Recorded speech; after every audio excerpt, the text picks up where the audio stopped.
Alors on a besoin de votre éclairage, de votre expertise pour réagir à ce que propose Dalil Boubaker en tant que président du Conseil français du culte musulman. Il est également recteur de la mosquée de Paris.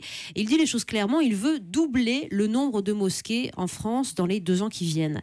Alors d'abord, il faut peut-être qu'on s'entende sur les édifices qui pourraient être construits. On ne va pas construire partout des mosquées cathédrales, il y a aussi des salles de prière et il faut connaître un chiffre, au moins un chiffre, c'est que pour une mosquée en France, il existe 200 salles de prière. Donc quand on dit doubler le nombre de mosquées, qu'est-ce qu'on entend ? D'abord, ça me paraît matériellement impossible, car 2000, ça suppose un certain nombre de financements. Comme vous le dites, effectivement, 2/3 des salles de prière sont des petites salles, c'est-à-dire qui font, avec des salles de prière, de 150 mètres carrés maximum. Donc c'est déjà une chose. Des grandes salles de prière, c'est-à-dire qui ont une surface de plus de 500 mètres carrés, voire 1000 mètres carrés, elles sont au nombre c'est de 8% à peu près de la totalité. Donc vous voyez que ça fait...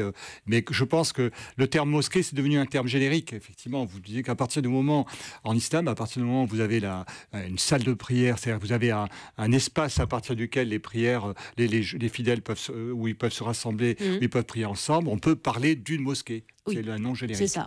Donc on ne parle pas de 2000 minarets qui vont pousser dans les communes de France. Non, mais parce que ça peut être mal interprété. C'est pour ça que c'est bien que vous éclairiez aussi, Bernard Godard, les choses. Il y en a beaucoup de réactions de surcroît sur les réseaux sociaux.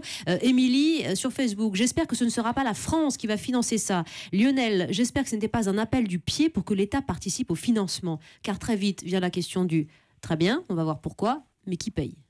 Alors, qui paye, c'est d'abord les fidèles.